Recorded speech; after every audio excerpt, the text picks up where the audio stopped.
महाराष्ट्राची चेहरापुंजी म्हणून ओळख असलेल्या आंबोलीत सध्या वर्ष पर्यटनाचा आनंद लुटण्यासाठी देशभरातील पर्यटक सध्या आंबोलीत दाखल झालेले आहेत।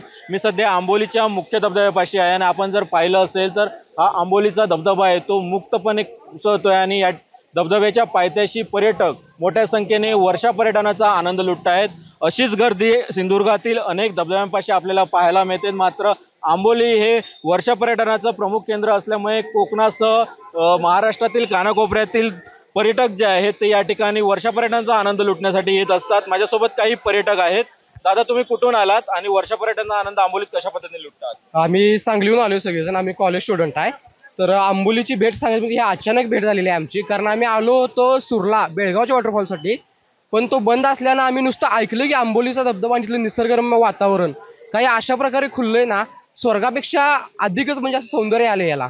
तर ते ऐकून फक्त आम्ही इथं आलोय आणि तुम्ही बघू शकताय की काय किमया ही निसर्गाची म्हणजे बघायला भेटत आहे आपल्याला। तर आम्ही म्हणू शकतो की आमच्यासाठी अचानक आंबोलीची भेट झालेली आहे आणि हे आम्हाला एखाद्या स्वर्गापेक्षा कमी नाही आहे। आणि नक्कीच, तर या ठिकाणी आल्यानंतर पर्यटकांना स्वर्गसुख मिळाल्याचा आनंद मिळतोय। सध्या आंबोलीत दाट धुकं त्यासोबतच ऊन पावसाचा खेळ पाहायला मिळतो आणि हाच आल्हाददायक वातावरणाचा आनंद लुटण्यासाठी देशभरातील पर्यटक सध्या आंबोलीच्या दिशेने येऊ लागलेले आहेत। कॅमेरा पर्सन सुरेश सदाशिव लाड, एबीपी माझा, आंबोली, सिंधुदुर्ग।